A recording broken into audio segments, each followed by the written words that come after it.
Expresso Cast. Olá, seja bem-vindo a mais uma edição do seu Expresso Cast. Eu sou Antônio Cláudio com o seu podcast diário de notícias, prestação de serviços e entrevistas. Hoje vamos conversar com o secretário de Saúde de Guaranésia, Luiz Eduardo Souza Flamini. Fique ligado, o Expresso Cast está começando.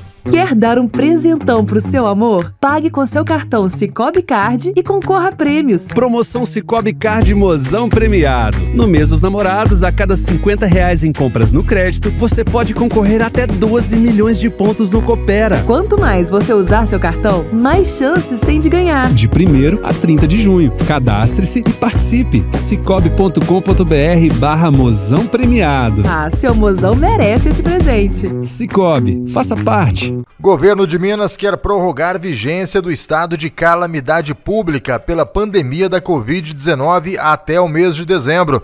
O decreto foi enviado nesta quarta-feira para deliberação da Assembleia Legislativa. Quem traz a informação pra gente é Sônia Neri, direto de Belo Horizonte. O governador Romeu Zema enviou nesta quarta-feira, 16 de junho, para deliberação na Assembleia Legislativa o decreto que prorroga até o dia 31 de dezembro de 2021 o estado de calamidade pública em função da pandemia da Covid-19 em Minas Gerais. O texto, que será analisado pelos deputados, contém informações da Secretaria de Estado da Saúde que mostram que os índices de contaminação pela doença continuam crescentes, embora de forma diferenciada, em todo o território de Minas Gerais. O documento lembra também que ainda há riscos em relação à capacidade de atendimento do Sistema Estadual de Saúde e da transferência de pacientes entre as redes locais e regionais de assistência à saúde pública. O texto ainda destaca que a estação de inverno revela-se período suscetível à expansão e aumento da gravidade das doenças respiratórias em diversas faixas de idade e comorbidades. O estado de calamidade pública em função da pandemia da Covid-19 foi decretado pela primeira vez em março do ano passado em todo o estado, com prazo até 31 de dezembro de 2020. Esse prazo foi prorrogado até 30 de junho de 2021, com aprovação da Assembleia Legislativa. Da Agência Minas, Sônia Neri. O Prático Móvel chegou em Guaranésia. Agora você baixa o aplicativo e rapidinho o pessoal atende você. Com Prático Móvel, ligou, chegou. Você pode pedir seu carro pelo WhatsApp 99710-2251 ou 99230-1568. Ligou, chegou. 99710-2251 ou 99230-1568. Prático Móvel, agora em Guaranésia. 99710-2251 ou 99230-1568. Baixe nosso aplicativo. Vamos agora para Arceburgo com Eliseu Boldrini. Prefeitura de Arceburgo divulga telefones de plantão das secretarias e serviços essenciais. Para evitar a propagação do coronavírus, é de extrema importância que todos permaneçam em suas casas. Por isso, a Prefeitura Municipal de Arceburgo suspendeu o atendimento presencial de alguns setores. A recomendação é que os cidadãos evitem ir às repartições públicas e prefiram os canais de comunicação, por exemplo, o telefone. Essa medida visa a continuidade dos trabalhos e, ao mesmo tempo, a proteção dos servidores. Os telefones e e-mails de todas as secretarias, departamentos e seções do município estão disponíveis no site da Prefeitura, www.arceburgo.mg.gov.br. Faça da prevenção a sua grande aliada. Para resultados confiáveis, conte com o Laboratório São Francisco. 25 anos de experiência e tradição. Uma equipe altamente especializada formada por bioquímicos e enfermeiros, que permite ao laboratório atingir a principal meta, sua confiança. Mantenha seus exames em dia. Laboratório São Francisco, em Guaranésia. Fone 35 3555 1186 ou pelo WhatsApp 35 984 27 94 71. É momento da nossa entrevista do dia. O convidado de hoje é o secretário de Saúde de Guaranésia, Luiz Eduardo Souza Flamini. Expresso Cast.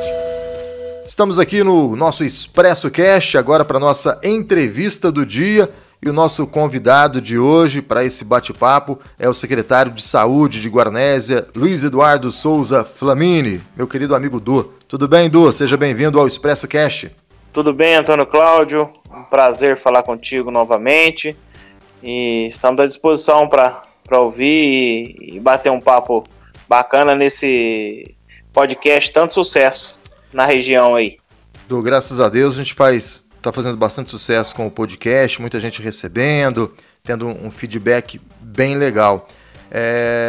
O momento que não é muito legal, né, Du? Guaranésia, nesses últimos dias aí, teve notícias muito tristes, né? A morte de dois jovens, pessoas bastante conhecidas, vítimas dessa doença terrível que é a Covid-19. A cidade está triste, né, Du? Infelizmente, Antônio Cláudio, muita tristeza, não sabemos nem como consolar a nossa população de tanta notícia pesada que tem chegado, né? Realmente as mortes dos últimos dias aí, também das últimas semanas, que a gente teve uma crescente de morte, já estamos em 27 óbitos, pessoas agora de idade mais jovem, pessoas que estão economicamente ativas e que nos geram, além de profunda tristeza, muita preocupação, né, da realidade, do momento que estamos vivendo e aonde isso caminha, né? Então é realmente um momento muito tenso que estamos vivendo atualmente. E ficamos, da nossa parte, meio que de mãos atadas, vendo que tudo aquilo que a gente está lutando dia a dia, tentando, infelizmente, resulta em casos como estes.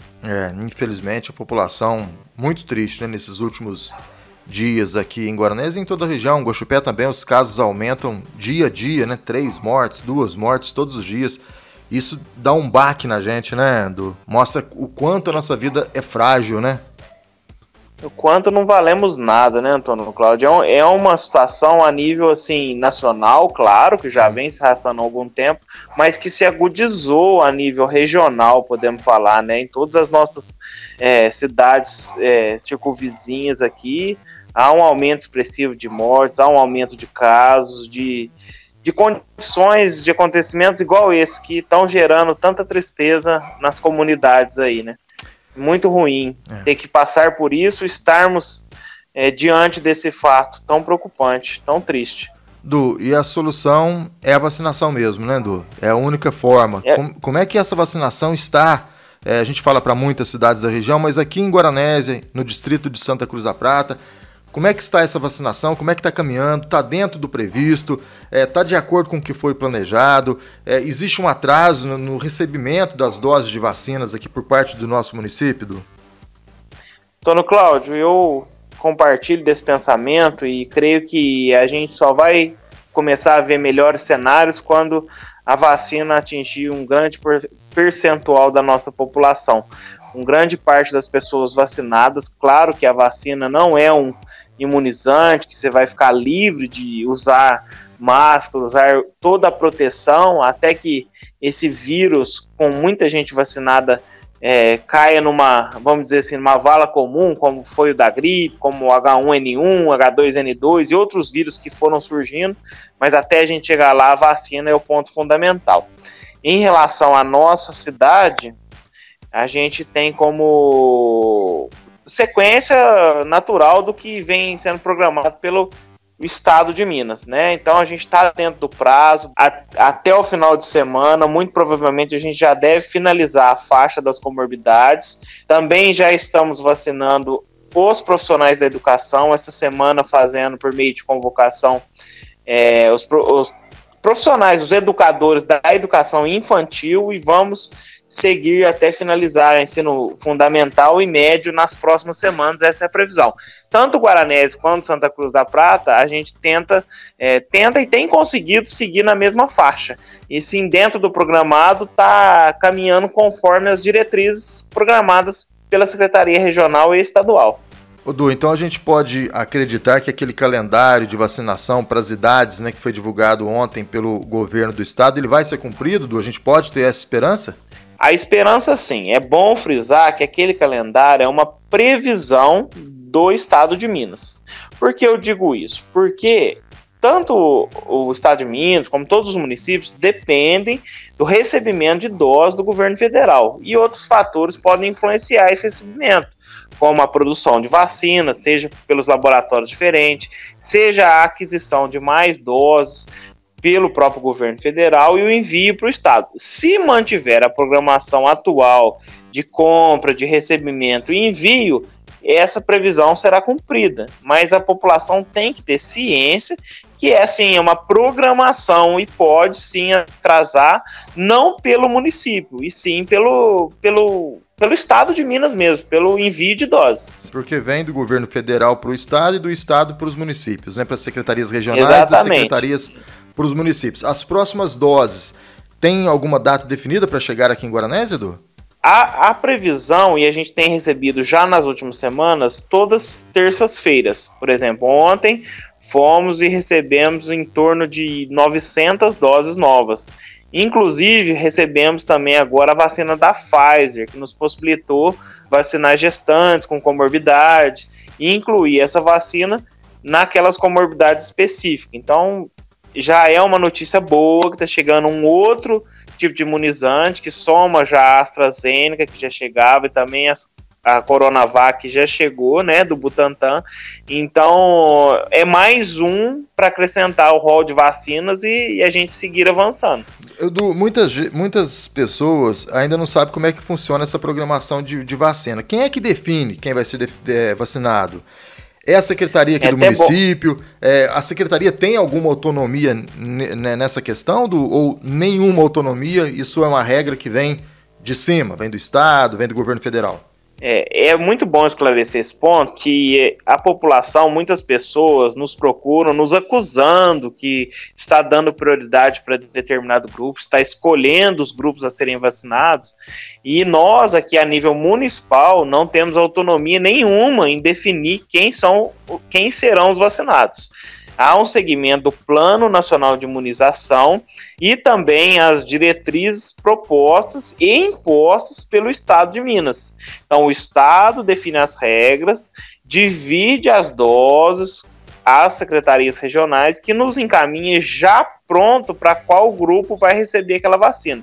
Quando o município recebe, na fatura de vacina que a gente recebe, já vem determinada a quantidade específica de dose e para qual grupo ele deve ser encaminhado. Então, por exemplo, quando a gente vacina determinado grupo, a gente presta conta de todas as pessoas que devem estar obrigatoriamente dentro daquele grupo. Então, a gente não pode pegar uma vacina para comorbidade e resolver por si só na cidade começar a vacinar por idade, sem comorbidades, por exemplo, ou um grupo de caminhoneiros que ainda vai chegar lá, nós resolver pela cidade definir isso. Isso não existe. Então a gente segue uma programação e também presta conta disso, seja para o Ministério Público, seja para a nível estadual, nível regional, tudo isso. Edu, na semana passada, a Secretaria de Saúde divulgou um vídeo bastante forte, onde você falava das pessoas de Guaranésia que estavam na fila à espera de vagas na UTI. Como é que está esse quadro hoje? Antônio Cláudio, tirando as perdas que infelizmente tivemos, né, agora, inclusive passei agora há pouco no nosso atendimento Covid, nós não temos fila de espera em UTI. Então, os nossos pacientes que já estão, aqueles que estavam no boletim, já permanecem, alguns já 2 com previsão de alta, então já deu um adendo, sabe? Hoje a notícia já é mais positiva nesse sentido. A gente tem alguns pacientes em leito clínico, mas já não temos ninguém em espera de vaga UTI neste momento que a gente está conversando. Então, isso já nos dá um alívio. Já acredito que já é um pouco das medidas tomadas anteriormente, já está tendo um reflexo. A procura já foi menor nesses últimos 2 dias, embora a gente sabe que o reflexo das medidas se dá em mais dias à frente, né? Mas a gente já espera que isso se torne mais constante e minimize cada vez mais essa espera dos nossos pacientes. Um questionamento que é feito nas redes sociais, e uma curiosidade até minha também, a respeito de UTI. Por que Guaranésia não consegue ter uma UTI? Eu acho muito plausível sua pergunta, porque parece fácil, né? Parece fácil simplesmente Guaranésia querer e ter UTI. Alguns fatores, eu vou explicar brevemente, que é um assunto bastante extenso, mas que aqueles ouvintes do ExpressoCast possam ter essa consciência e de forma mais justa tratar sobre o assunto. Primeiro, que para você ter uma UTI localizada, demanda de autorização de nível estadual, com programação de recursos a nível estadual, tá? E o Estado precisa estar disposto que tal localidade receba. Não é só a localidade receber, é querer receber. Para ter já vamos falar de nível técnico agora. Para ter as UTIs, Guaranésia precisa de oxigênio. A gente precisa primeiro focar numa usina de oxigênio, de uma produção local de oxigênio, como Guaxupé já tem, por exemplo, outros locais que têm UTI já tem uma base de fornecimento de oxigênio. Então, até um foco novo meu de trabalho é trazer essa produção de oxigênio, talvez uma usina de oxigênio, buscar recursos para tal. Outro ponto, equipe de intensivista, médicos intensivistas, profissionais que devem fazer parte da UTI, tá? Que não é fácil de conseguir, não há sinalização, Guaxupé já tem dificuldade e a equipe de Guaxupé não vai nos atender. Então, esses profissionais intensivistas também precisam já estar programados de atender para que se possa ser liberado uma UTI. A estrutura necessária demanda da parceria com a Santa Casa de Guaranésia, que é a nossa parceira, mas precisa estar envolvida diretamente nesse processo. E precisa se ver se há condições também da Santa Casa em receber essas UTIs, em fazer parte desse processo e ter a capacidade de gerir esse processo, tal qual ela vai receber os recursos e ela vai executar. É basicamente isso e alguns outros fatores. Então, quando as pessoas apontam que Guaranésia não quer receber UTI, seria um sonho a gente poder ter a disponibilidade desses recursos, desses leitos de UTI. Mas não é um processo simples. A gente tem que caminhar, galgar passos, para que a gente lá no futuro consiga conquistar isso. Podem ter certeza que os primeiros passos estão sendo dados, tá? Tanto por esse que vos fala, como de toda a gestão, a nível de saúde e pela administração local. Eu acredito que lá na frente a gente possa, com mais propriedade, mais efetividade, falar sobre o UTI em Guaranésia. Mas não é simplesmente Guaranésia recebeu tal recurso, Guaranésia não quis fazer as UTIs. Se fosse só isso, simplesmente receber e instalar, seria muito fácil. E os decretos? Os decretos, as cidades têm autonomia neles ou é algo que já vem de cima? Eu pergunto isso porque no último final de semana a gente teve um decreto, foi muito questionado pelos comerciantes. No início da semana a gente teve um novo decreto mais flexível e novos questionamentos houveram, dessa vez por quem defende o fechamento geral. Como é que você avalia, como é que você administra esses debates de ideias em torno do decreto e como eles são feitos? Se é aqui na cidade, se é algo que vem do Estado, como é que isso funciona? Os decretos têm autonomia, sim, do município de definir de acordo com a situação com que se vive, com que se enfrenta em cada localidade. Guaranésia se aderiu ao Minas Consciente. Então, as normas principais para cada decreto seguem o que vem proposto pelo Estado no Minas Consciente, mas varia de acordo com o que a gente está vendo dentro da cidade, né? Então, quando a gente está falando de vida, daquela necessidade de salvar vidas, de um aumento expressivo de casos, de uma dificuldade de conseguir leitos de UTI nas nossas referências, a nível estadual, a nível regional mesmo, né? A gente vê as UTIs lotadas, a quantidade de pacientes na espera de UTIs, então obriga que a cidade tome algumas medidas por conta própria e também siga o que é feito nas suas referências. A nossa principal referência hoje é Guaxupé. A gente depende do hospital de Guaxupé, depende da assistência de Guaxupé, depende da assistência de Alfenas. Então, se essas cidades automaticamente tomam algumas medidas, a gente tem que seguir para que haja um parâmetro. Há também sempre uma discussão dos decretos a nível de AMOG, né? da Associação dos Municípios aqui. São vários municípios a nível regional que normalmente se reúnem e tomam medidas próximas, parelhas, para que se haja uma unidade, uma conformidade nos decretos.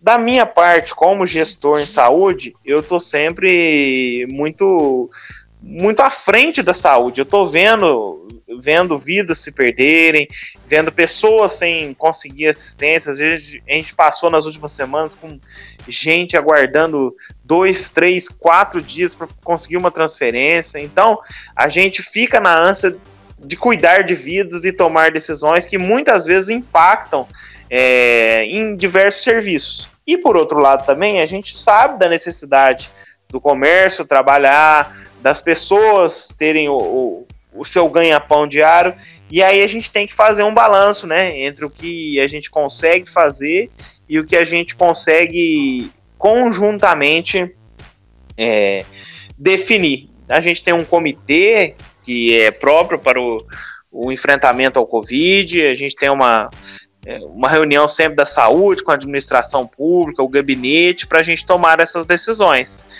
Na última segunda-feira, até por parte nossa, por ideia nossa, a gente optou por participar, os nossos comerciantes, dessa confecção desse decreto a partir da necessidade deles em também produzirem renda. Então eu acredito que a gente pode alinhar um caminho, e foi combinado que dentro desse caminho a gente vai observar semana a semana como que estão evoluindo os casos, como está evoluindo a doença, para a gente tomar as definições de forma mais conjunta. Acho que é um primeiro caminho a se seguir aí. Primeiro passo, bastante importante.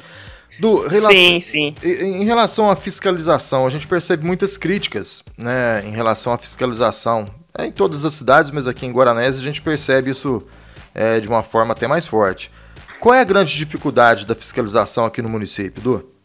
Olha, Antônio, a gente tem algumas dificuldades que às vezes as pessoas até desconhecem, né? Muitas vezes os nossos fiscais na ativa, eles recebem denúncias falsas. Tá tendo uma festa lá na Prata, tá tendo uma festa lá no sítio tal. Aí a vigilância se desloca até lá, com o efetivo já programado para isso, e chega lá, tem 2, 3 carros dos próprios familiares, dos próprios moradores, e nesse processo de denúncia falsa, fica difícil ser a quantidade de denúncias que chega, de você conseguir coibir tudo. Eu acho que esse é um dos pontos. Também a gente vê que o tempo de trabalho de uma fiscalização não é tão rápido, né? Às vezes você denuncia 3, 4 locais, você chega no local, tem uma festa, aí leva-se a polícia junto, e aí tem que fazer uma documentação daquele espaço para que possa ser feita a notificação. Não é simplesmente chegar lá, desligou a festa, vai em outra fiscalização. Então o tempo de trabalho é muito extenso. E aí eu acho que falta um pouco de compreensão tanto da população, primeiro em não fazer, né, aglomerações, não participar de festas, é o ponto principal e que a gente acha, mas também de compreender esse trabalho, né, que muitas vezes é contestado, muitas vezes o fiscal sai, o pessoal volta a juntar de novo, e o fiscal tem que voltar, e mesmo com multa, então há um desrespeito por parte da população, que eu acho que enquanto a gente não mudar a cabeça, enquanto a população não se conscientizar que ela é propriamente responsável por tudo que está acontecendo, a gente não vai conseguir caminhar. Temos nossos erros, arestas precisam ser aparadas, a fiscalização precisa aprimorar seu serviço, inegável, ninguém contesta, mas a gente precisa ter um feedback do outro lado. A nossa comunidade tem que nos ajudar. Existem denúncias de gente que pede para ir verificar se o filho foi numa festa tal, chega lá, nem tem festa. Então esse tipo de coisa que a gente tem que crescer a nível de trabalhar junto, né? Não é só cobrar, como a gente enxerga que nós mesmos somos responsáveis pela própria fiscalização.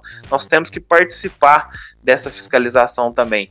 Cobrar, dar nome aos bois mesmo, ou falar ao próximo, né? Poxa, não é o momento de fazer isso. Às vezes as pessoas têm medo de serem indelicadas ou de ficar num momento ruim em relação a outras, mas estão deixando de nos ajudar. Então eu acho que é mais ou menos nesse caminho.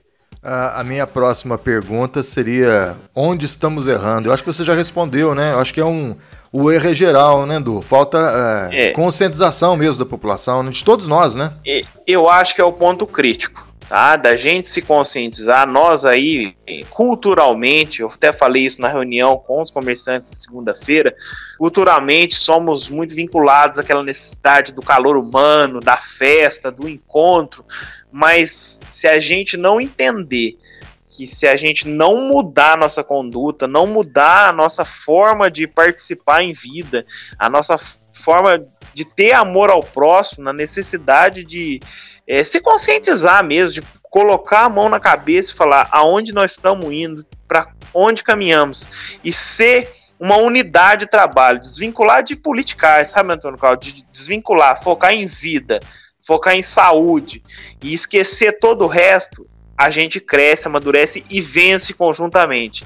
Enquanto a gente ignorar os fatos, ignorar as recomendações de saúde, de proteção, de uso de medidas de segurança, de não aglomeração, se a gente continuar ignorando, continuar querendo procurar denominar culpados e não nos responsabilizar por aquilo que está acontecendo, acho que a gente vai ficar um bom tempo enxugando o gelo, como eu tenho falado. Muito triste ter que pensar assim, ter que falar assim, mas pra gente que tá do lado de cá, a linha dos profissionais de saúde, enfermeiros, médicos, todos aqueles envolvidos com a saúde estão esgotados, estão cansados, porque a própria população se torna responsável por aquilo que faz e gera tudo que está acontecendo. Então eu acho que o grande erro vem de nós mesmos. Então esse é o ponto de vista que eu tenho. A gente está caminhando já para o final desse bate-papo. Na sua última participação aqui no Expresso Cast, a gente falou sobre a circular da saúde. Não sei se você se lembra aí de tantos assuntos que vão acontecendo, né? Qual que é a tua avaliação sobre esse serviço? Foi um serviço oferecido, inicialmente de caráter experimental, né, Antônio Cláudio, para que a gente possibilitasse aqueles que têm mais dificuldade de chegar aqui aos serviços que são oferecidos no Complexo Municipal de Saúde.